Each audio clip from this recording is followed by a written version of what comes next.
Now let's go to memristor, right? We are done with the power device. We have very tight schedule. I give you a feeling. I hope that you can keep paying attention. It's very hot now. You definitely see from the news every day about this ultra band gap, ultra wide band gap, and wide band gap. If you Google EE times, right? Now we talk about another thing that you also see every day, memristor, right? So these are the paper I uploaded. You can take a look. Memristor is what, right? It's explored by trial in a scientist, I forgot who, where, maybe AT&T, Bell Lab, or whatever. He said we miss a circuit element, right? We have transistor, resistor, capacitor, inductor, and then he said, hey, we actually need another thing called memristor, that the resistance depends on the history of the applied voltage. That's the main point. All the memristors, we always need to write to the hard disk because it's non-volatile, but it's so slow. And that's why you have the flash memory. But flash memory is still not good enough. But you see that flash memory is replacing hard disk like crazy, right? Because they're non-volatile. And that's why now you can start, you hibernate, right? Or you can have this fast start in your computer. In the past, we need to wait for the disk to spin a very long time so that you can load all the states, okay? I'm talking too much, but I want you to see the background, right? So what is resistive memory? It has two states. HRS means high resistance state, okay? And L means low. So let's take a look at this one, right? So let's start with the B, right? This paper, I don't know why they can publish with not in sequence, but this is B. So what do we do? First of all, we have a resistive memory has 3 layers. Top layer, oxide layer, and bottom layer. One example of the oxide is hafnium dioxide. We talked about this many times, high K dielectric. And that's why resistive memory is so attractive, because we are using a hafnium dioxide which has already been used in the regular logic. We use as the gates for FinFET, for nanowire. So it means I can integrate resistive memory very easily in our logic. For example, we just put it at the contact of the source. Then we have a 1T, 1R device. Right? You don't know what I'm talking about, but basically, it is very simple. See, just 3 layers: bottom metal, top metal, and metal oxide. And the mechanism is something you cannot imagine. The mechanism is something we always try to avoid in the history of semiconductor. The mechanism is to generate defect, to have breakdown. So that is what they do. So, for example, we have the so-called low resistive state. What does it mean? It means I have a lot of vacancy. This is called oxygen vacancy. So what happened? You have hafnium oxygen, right? You break it. Then it becomes a vacancy, right? You are losing one oxygen. And this oxygen is going to diffuse away. This is the mechanism. So when it is in the high resistive state, in the low resistive state, you have a lot of oxygen vacancy. And all these oxygen atoms are here. These are the atoms, right? So electron can go from one vacancy to another, right? So you have a low resistive state. Are you okay? How we get a low resistive state?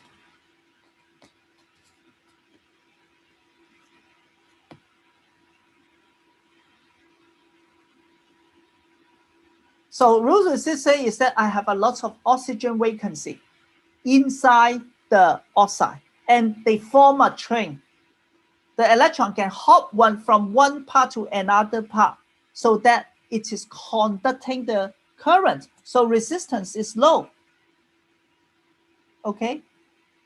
Now I apply a negative bias here. What will happen when I have negative bias? What happened to the oxygen? The oxygen, let's say, is negative charge. What happened to the oxygen?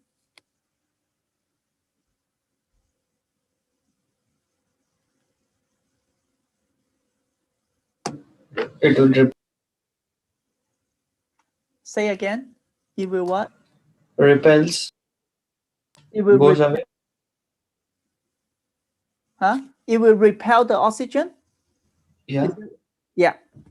You see this, right? Because I apply a negative bias, then this oxygen will start to travel to here. What happens when the oxygen travel back? Oxygen combine with vacancy and then remove the vacancy. Now, this is very easy to understand. Imagine we were in the classroom, okay? And then there was a row that all the students got pulled out of the classroom. Then you can just hop from chair to chair, right? So it's very conductive. Now someone outside just push them back. The student has nowhere to stay. They just find a seat and then sit there. And then they break the train, just like here. No more vacancy, right? So electron can hop to here. Too far to hop. So you get a high resistive state. Okay, so the idea is that if I want to form a low resistive state, I pull away the oxygen from the lattice, like here. Right, this is low resistive state. This is high resistive state. If I want to make it high resistive, I just apply negative bias, then I push the oxygen ion back so that I don't have vacancy, right? So how do I make it to low resistive again? I just apply a high bias, and this time, right, this one attract oxygen. So it pull away the oxygen, it form vacancy. Then the electron can hop again. So this is a low conductive state, low resistive state. Is this okay? Any questions?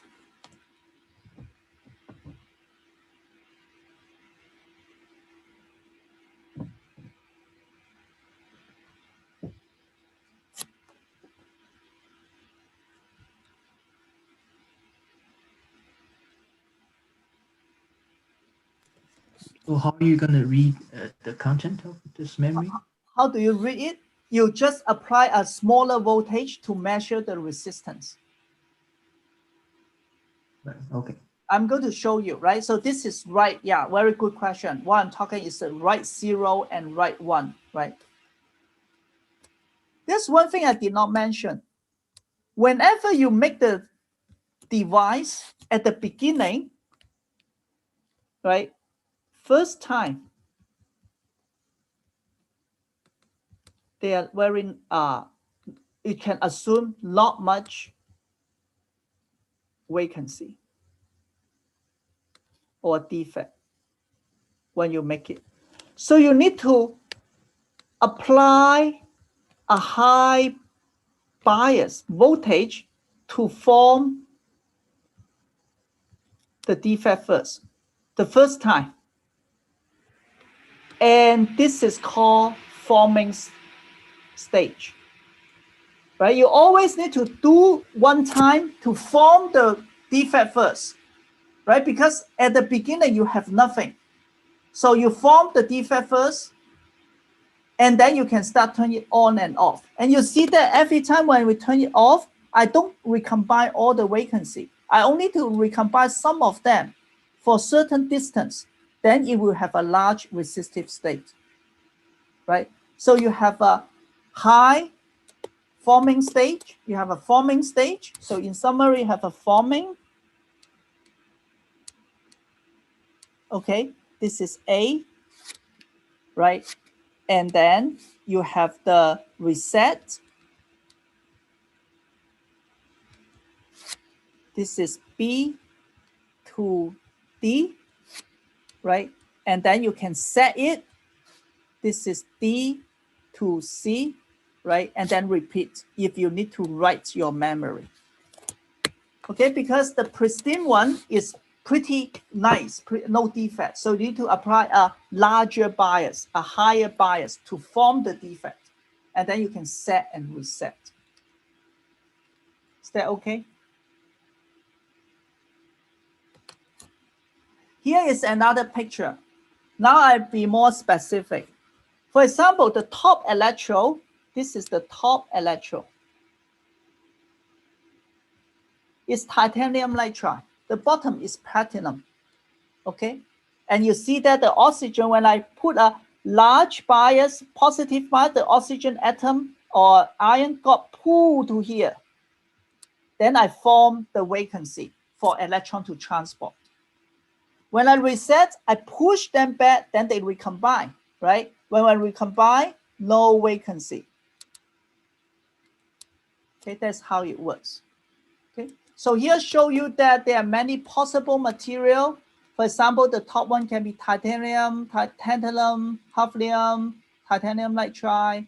Here is oxygen. We usually make it oxygen staff, means you already have some vacancy at the beginning. Otherwise, it's very difficult to do the forming at the beginning. Okay, and these are just more information, right? But the point is that I want to tell you the mechanism you know already, right? It involves the diffusion of ion.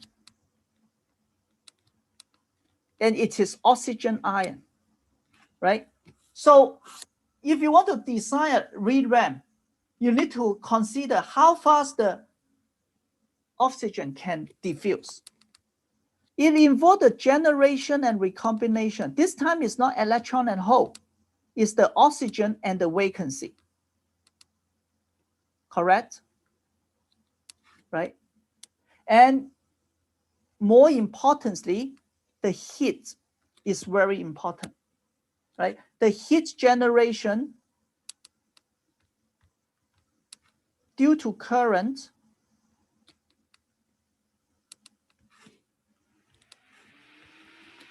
can assist the process. Because all these are just chemical reaction. Okay, yeah, please. Yeah, so for I guess for the migration of oxygen ions through the lattice of something like titanium or platinum, I guess I'm having a hard time understanding how that's possible. Or does it accumulate at the surface of the titanium and platinum? And it doesn't accumulate at platinum, the oxygen. It accumulates titanium or titanium nitride or this, right, what we call active. Because they are actually what we call scavenger for oxygen. They just energetically favorable to stay there. So if you do some they do initial calculation. These like to absorb oxygen in their lattice. It doesn't mean that they becomes a part of their regular lattice, but they do have a space for them to insert, because titanium nitride metal is not a perfect crystal, right? I see. Boundary, yeah. And also at the interface is very complicated at the surface, yeah.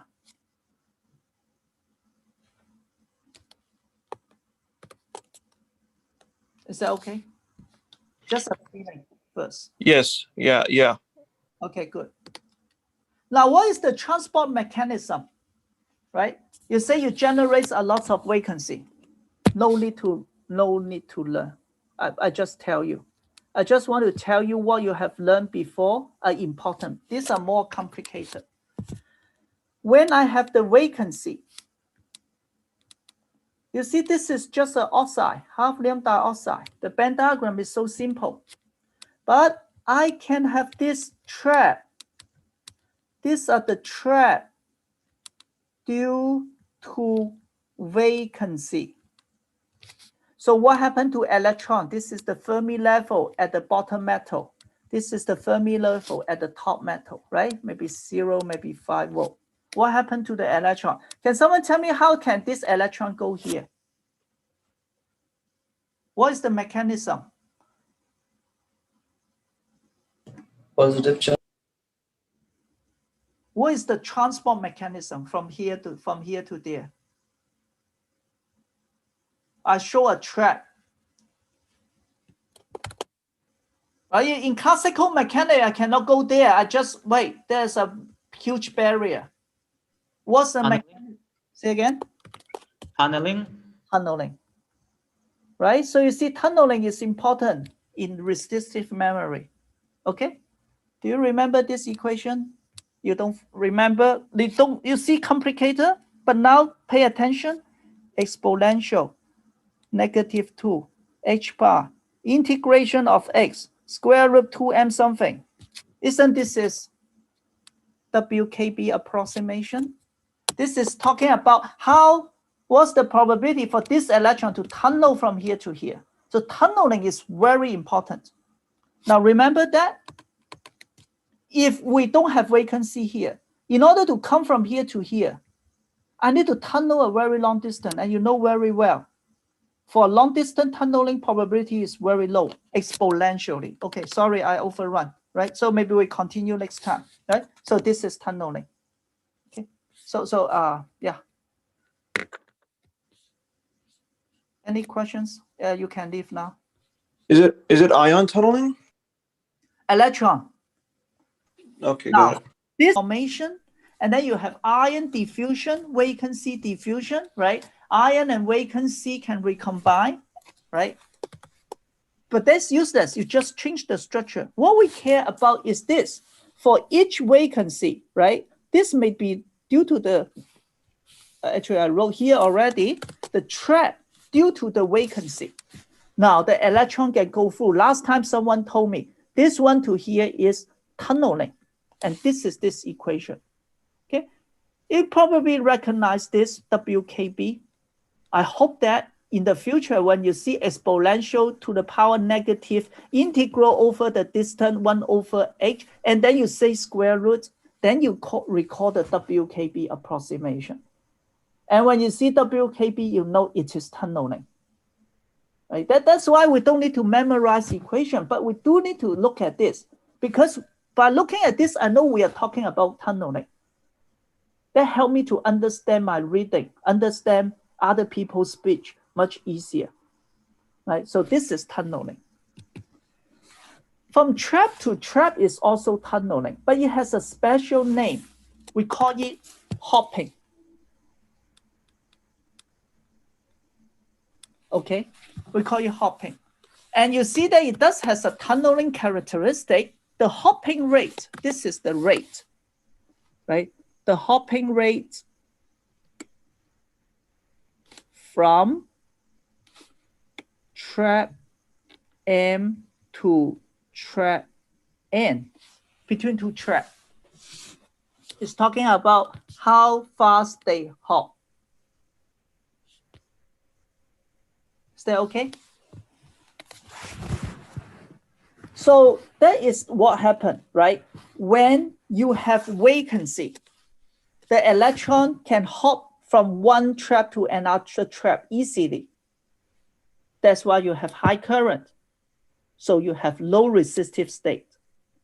When you recombine some of the vacancy, this trap are gone. Then, for example, this is low resistive state, right? For high resistive states, what will happen? You may see something like this. right? We still have something here. But yeah, tunneling, no problem. Hopping, no problem. But then the last process, how do I escape from here to here? This is a long distance. And you know from tunneling is almost equal to 0, the tunneling probability, right? Because it's exponential. And that's why you make it in high resistive state. Is this okay? Any questions?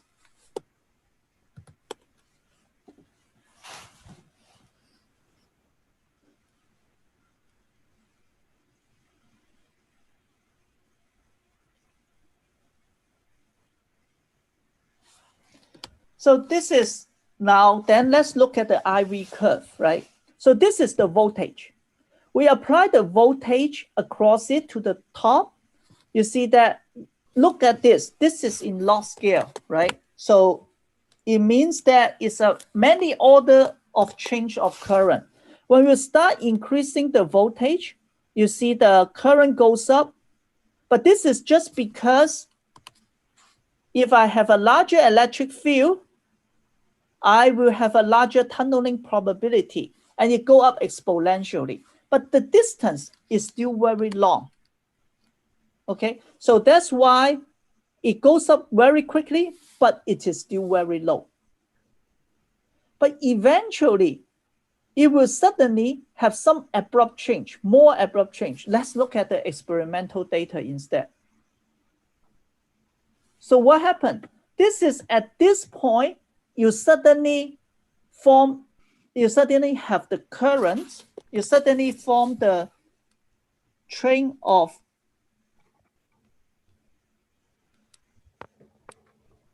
vacancy, and then your current increase. When current increase, what happened? Temperature increase. When temperature increase, you form faster. You form the filament faster.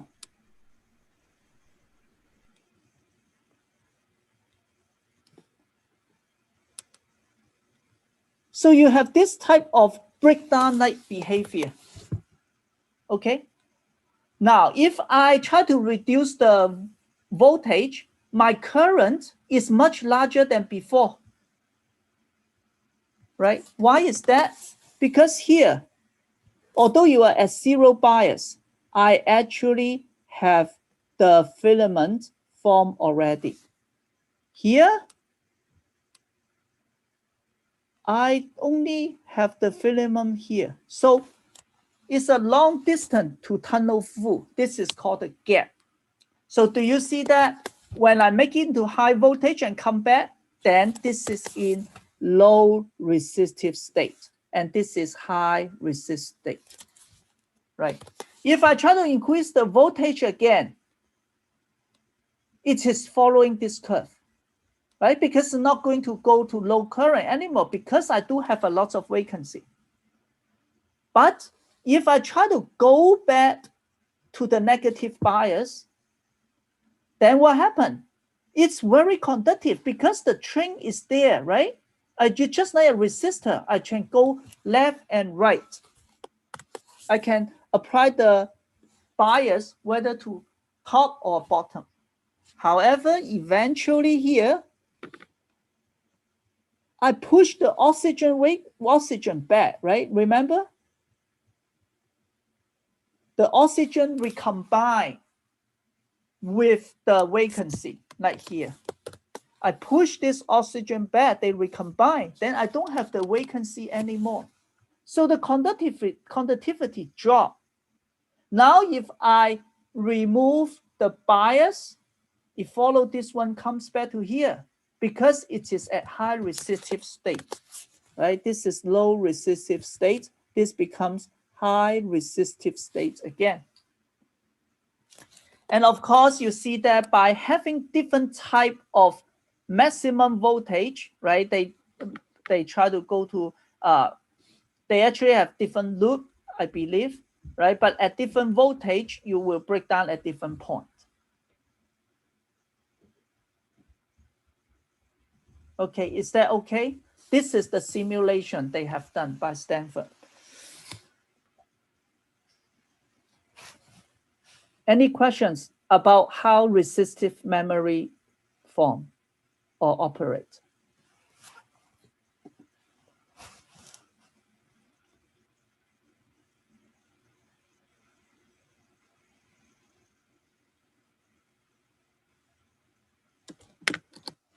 If no, we can look at the paper. This is basically what I'm talking about. This is the hafnium dioxide, and they try to do the simulation. Okay, so at the beginning, they only have a few vacancy because your oxide is not perfect, right? So then you try to ramp up the gate bias. When you start to ramp up the gate bias, you see the current go up slowly and suddenly shoot up. That's because they will start forming some, a lot of vacancy everywhere. And they will form some percolation path, or just call it filament.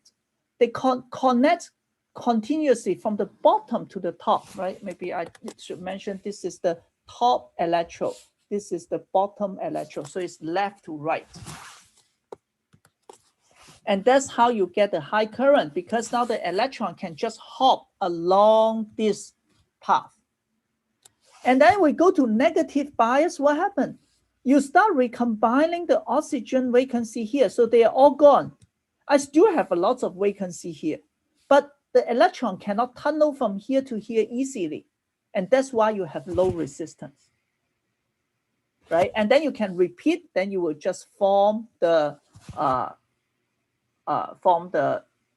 path again. And you do see that for lower negative voltage, I have a smaller gap. If I use a larger negative voltage, I have a larger gap. Do you have questions? Do I explain clearly? Any question about the resistive memory?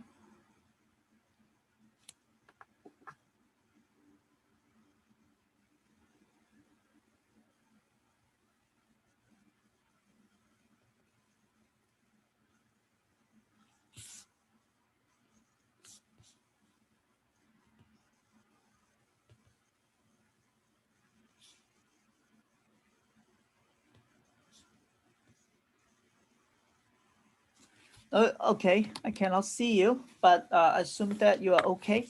Now, let's go to the layout. We have learned the resistive memory device already, right? I won't go to more device physics, right? We won't learn the equation. It's all up to you. You have all the basics already, right?